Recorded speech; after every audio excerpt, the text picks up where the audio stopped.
তোর দিদি আমাকে দুটো রসগোল্লা খাইয়েছে, খুব বড় বড়, ভালো লেগেছে। তোর দিদি খুব ভালো রে, তুই ভাগ্য করে একটা দিদি পেয়েছিস। শুধু রসগোল্লার রসটা খেতে পারলাম না রে। কাকা হাড়ি থেকে গুড়ের রস বের করছে আর খাচ্ছে। খেতে খেতে বলল, কেমন লাগলো রে রূপালি? দিদি কিছু না বলে কাকার মুখের দিকে চেয়ে কি একটা জানি ইশারা করলো, তারপর কাকা সঙ্গে সঙ্গে উঠে দাঁড়ালো। বন্ধুরা, আজকে যে গল্পটি বলবো সেই গল্পটি আমার দিদির। আমাদের ফ্যামিলিতে বর্তমানে 3 জন থাকি, আমি, মা আর দিদি। বাবা গত হয়েছে এই মাস, তিনি খোলো। আমার নাম রবি হালদার, বয়স 20 বছর, ইন্টারে পড়ি। আমার দিদির নাম রূপালি হালদার, 26, এই গল্পের নায়িকা। দেখতে বেশ ফর্সা মতো, লম্বা 5 ফুট 5 ইঞ্চি, যে কোনো ছেলে পাগল হয়ে যাবে। বর্তমানে মার বয়স 48। বাবা মারা যাওয়ার পর কলকাতায় শহরে কাজ করে লোকের বাড়িতে। আমরা থাকি অজ গ্রামে। আমরা খুব গরিব।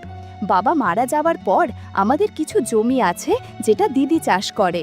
দিদি মাধ্যমিক পাশ করার পরে স্কুল ছেড়ে দেয়। বর্তমানে দিদির বিয়ের জন্য আমাকে বলে, দিদির বিয়ের একটা ব্যবস্থা কর। আমি মাকে বলি, কিভাবে বিয়ে দেব? বিয়ের জন্য তো অনেক টাকার দরকার। আমি পড়াশোনা ছেড়ে দিচ্ছি তাহলে। বলে তারপরে আমি স্কুল ছেড়ে দিয়ে গ্রামের চাষের কাজে লেগে গেলাম। আমি আর আমার জমিতে চাষ করি এবং লোকের জমিতে কাজ করি, যাতে কিছু টাকা ইনকাম করে দিদির বিয়ের ব্যবস্থা করতে পারি। এইভাবে 1 বছর কাজ করার পর বেশ কিছু টাকা জোগা গেল। মাকে বললাম, মা তুমি ছেলে দেখার ব্যবস্থা কর। দিদিকে বললাম, দিদি তোকে আবার বিয়ে করতে। দিদিও হ্যাঁ বলল। তারপর একদিন একটা ছেলে এলো দেখতে আমাদের বাড়িতে। ছেলে সরাসরি বলে দিল, এই মেয়ে আমার পছন্দ না। আমাদের মনটাও ভেঙে গেল। আবার চেষ্টা শুরু হলো নতুন করে ছেলে দেখা। এভাবে আমাকে দিনটা চলতে থাকবে। দেখতে দেখতে দিদির বয়স 28 হয়ে গেল, আমার বয়স 20 হলো। ইদানিং কেমন হয়ে যাচ্ছে, কথায় কথায় ঝগড়া করে। আমি একদিন জমিতে যখন গ্রামের লোকজনের সাথে যখন কাজ করছে অন্য লোকের জমিতে, তখন শুনতে পেলাম রতন কাকার কথা। ফিসফিস করে বলছে, একটা মেয়ে পটিয়েছি রে মিলন। মিলন কাকা বলল, কে? আমাদের গ্রামে আছে এমন সুন্দরী? আমাদের গ্রামে তো একটাই আছে, রবির দিদি। রতন কাকা বলল, পরে বলবো, সুযোগ পেলে তোকেও দেব ভাগ। আমি এদের কথাবার্তা পুরোপুরি বুঝতে পেলাম না, তাই নিজের মন দিলাম। তারপর আমি বাড়িতে গিয়ে শুনলাম দিদি আগামীকাল ওর বান্ধবীর ছেলের জন্মদিন, সেখানে যাবে। আমি বললাম, ঠিক আছে তুই যাবি, কিন্তু তাড়াতাড়ি চলে আসবি। তারপর দিদি বলল, ঠিক আছে আমি তাড়াতাড়ি চলে আসব। তারপরের দিন যখন আমি জমিতে কাজে গেলাম, গিয়ে দেখলাম রতন কাকা কাজে আসেনি। আমি মিলন কাকাকে জিজ্ঞাসা করতে বলল, রতন আজকে মধু খেতে গেছে। ওর কাছে রতন কাকা হলো আমাদের গ্রামে একজন গরিব মানুষ, আমাদের মতো। বিয়ে হয়নি এখনো, মানে বিয়ে করিনি। গ্রামের নষ্ট পড়া, এক কথায় খারাপ লোক। রতন কাকার বয়স বর্তমানে 40। দেখতে সম্পূর্ণ কালো, কিন্তু একটা তেজ আছে, প্রচুর ক্ষমতা। তারপর আমি কাজ করে বাড়িতে এসে দেখি দিদি নিমন্ত্রণ বাড়ি চলে গেছে।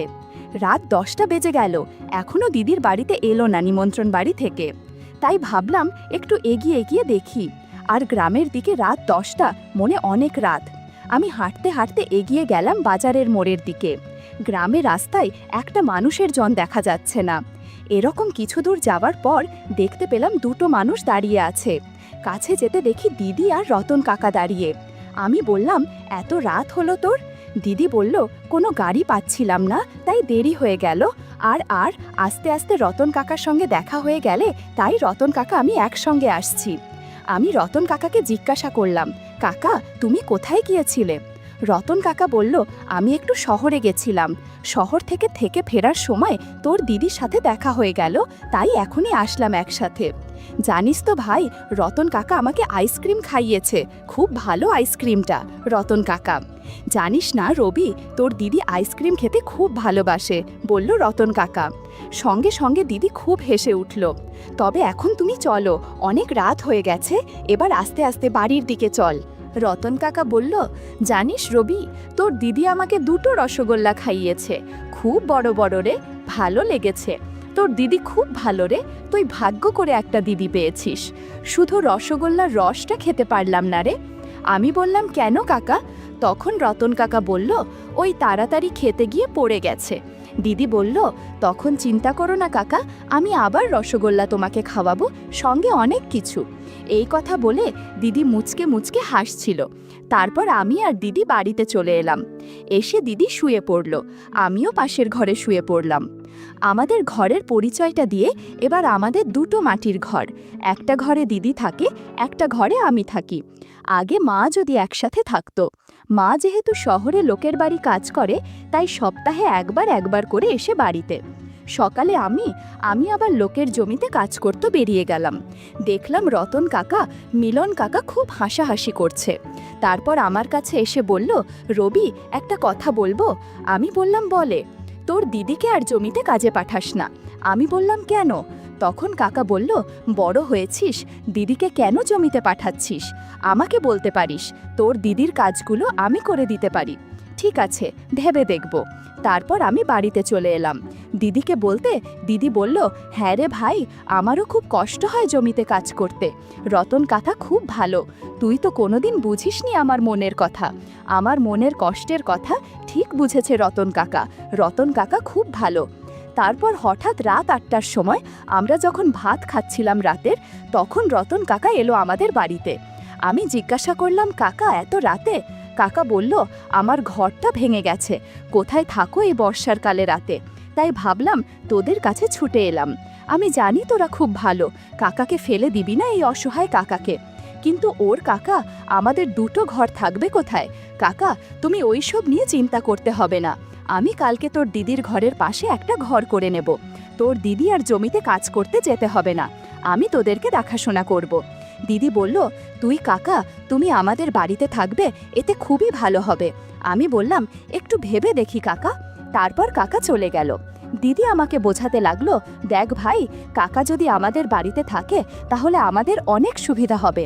কাকা আমাদের চাষবাসের কাজ করে দেবে, সঙ্গে দুটো পয়সাও পাবো আমরা। আমিও বললাম, ঠিক বলেছিস, তার সঙ্গে কাকার তো কেউ নেই, আমাদের বাড়ি থাকবে। আমার কথা শুনে তিনি বেশ খুশি হলো। তারপর কাকা চলে গেল ওই রাতে। আর দিদি আমাকে বোঝাতে লাগলো, দেখ ভাই, কাকাকে যদি আমাদের বাড়ি থাকে বাবার মতো, তাহলে আমাদের কত সুবিধা হবে বল। সে আমাদের দেখাশোনা করবে, সঙ্গে কিছু টাকা পয়সাও দেবে। আমার বিয়ের টাকাটা জোগাড় হয়ে যাবে, তুই আর কত কষ্ট করবি আমার জন্য। আমি বললাম, ঠিক আছে দিদি, কাকা তাহলে কালকে তোর ঘরের পাশে একটা ঘর করে নিক। দিদি বলল, ঠিক আছে। তারপর দিন সকালে আমি কাজে চলে গেলাম জমিতে। গিয়ে দেখলাম রতন কাকা আসেনি। মিলন কাকাকে জিজ্ঞাসা করতে বলল, ও নাকি একটা ঘর করবে তোদের ঘরের পাশে, তার জিনিসপত্র কিনতে গেছে। সারাদিন কাজ করার পর যখন বাড়িতে গিয়ে দেখলাম কাকা, দিদি আর মা বসে গল্প করছে। দিদিকে দেখে মনে হলো দিদি খুব খুশি। মাকে জিজ্ঞাসা করলাম, মা কখন এসেছে? মা বলল, এই দুপুরবেলা দিকে এসেছি। তাহলে রতন আমাদের বাড়ি থাকছে, যাক ভালোই হলো, তোর পাশে একটা লোক হলো থাকার মতো, যে তোর বাবার মতো খেয়াল রাখবে। আমি কাল সকালে আবার চলে যাব শহরে, তোর দিদিকে খেয়াল রাখিস। রতন কাকা তখন বলল, চিন্তা করতে হবে না রূপালীকে, আমি খুব খুব খেয়াল রাখো, দিন রাত খেয়াল রাখবো। দিদি তখন বলল, কাকা আমার খুব খেয়াল রাখে, দেখো না আজকের আমার জন্য কত খাবার এনেছে বাজার থেকে, আর আমার জন্য শাড়ি কিনে এনেছে। তারপর খাওয়া দাওয়া করে আমরা শুয়ে পড়লাম, আর রতন কাকা বাড়ি চলে গেল। সকালে যখন কাজে যাব বেরোলাম, তখন দেখি রতন কাকা আর দিদি। আমি বললাম, কাকা এত সকালে? কাকা বলল, এই তোর দিদির ঘরের পাশে ঘরটা আজকের তৈরি করব। বললাম, ঠিক আছে করো, আমি কাজে চলে গেলাম। তারপর আমি কাজে চলে গেলাম। কাজ করছি এমন সময় মিলন কাকা বলল, হ্যাঁ রে রবি, তোর দিদির বিয়ে দিবি না? বয়স তো অনেক হলো। আমি বললাম, দেব তো, ভালো ছেলে পেলে দেব। মিলন কাকা বলল, মেয়েদের বয়স বাড়লে কিছু অঘটন ঘটায় না যেন দেখিস। আমি ভাবলাম, কি আর অঘটন ঘটাবে? মিলন কাকা তখন বলল, পরে বুঝবি, পারলে তো দিদির বিয়ে দিয়ে দে। আমি বললাম, চেষ্টা তো করছি। সারাদিন কাজ করার পর যখন বাড়িতে গেলাম, দেখলাম ঘরটা পুরো সম্পন্ন হয়ে গেছে, এবং দিদির ঘরের সঙ্গে কাকার ঘরের একটা দরজা আছে, মানে কাকার ঘরে থেকে দিদির ঘরে যাওয়া যাবে। আমি বললাম, কাকা কবে থেকে এই ঘরে তুমি থাকবে? দিদি বলল, কাকা আজকে থেকেই আমাদের বাড়ি থেকে যাবে। তারপর আমি কাকা দিদি খাওয়া দাওয়া করে শুয়ে পড়লাম। আমি একটা আলাদা ঘরে থাকি, দিদি একটা আলাদা ঘরে থাকে, আর কাকা আলাদা ঘরে থাকে। সকালে উঠে দেখি এখনো কাকা উঠল না। দিদি উঠেছে সকালে। কাকা ঘুমাচ্ছে, এখন ডাকতে হবে না, সারাদিন অনেক কাজ করেছে, আজকে কাজে যাবে না মনে হয় কাকা, তুই চলে যা। আমিও কাজে চলে গেলাম। সারাদিন পর যখন বাড়িতে এলাম দেখি দিদি আর কাকা বাড়িতে নেই। কিছুক্ষণ বসে থাকার পর দিদি আর কাকা বাড়িতে এলো। জিজ্ঞাসা করতে বলল, একটু বাজারে গেছিলাম, কিছু কেনাকাটি করার ছিল। তারপরে খাওয়া দাওয়া করে শুয়ে পড়লাম। এইভাবে বেশ কিছুদিন যাওয়ার পর দিদির মধ্যে একটা আলাদা পরিবর্তন দেখতে পেলাম। দিদি সবসময় হাসি খুশি থাকে। খেতে বসলে দিদি আমার থেকে কাকাকে বেশি খেতে দেয়। দিদি আর আমার সাথে তেমন কথা বলে না, সব সময় কাকার সাথেই কথা বলে। দেখতে দেখতে বর্ষাকাল এসে গেল। তারপর মা এসে বলল, আমি আর এখন গ্রামে আসব না, শহরেই থাকব। গ্রামে সব সময় আসা যায় না, বর্ষাকালে আমি 6 মাস পর বাড়িতে ফিরব। কিছু টাকা দিয়ে চলে গেল মা শহরে।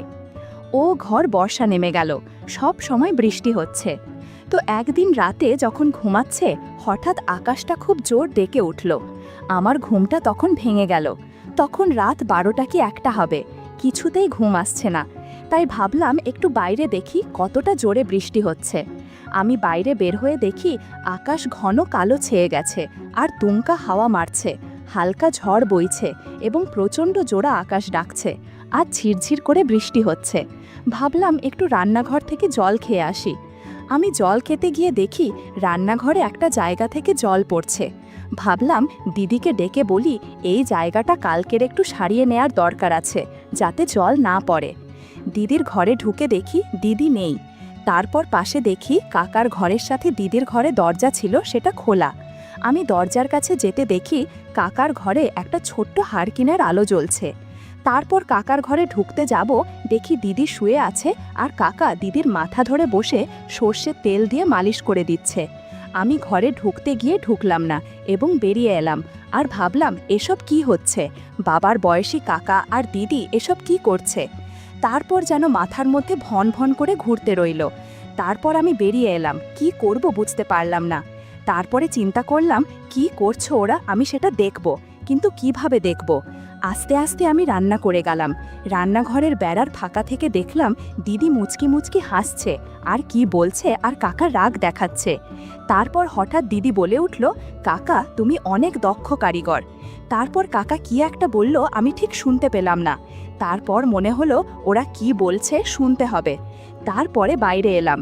বাইরে এসে দেখলাম জানালা দেয়া কাকার ঘরে। আমি আস্তে করে জানালাটা চাপ দিতে কিছুটা খুলে গেল এবং কাছ থেকে স্পষ্ট দেখা যাচ্ছে দিদির মুখটা। কাকা মাথায় তেল মালিশ করছে আর বলছে, এভাবে তোর অনেক ভালো লাগবে।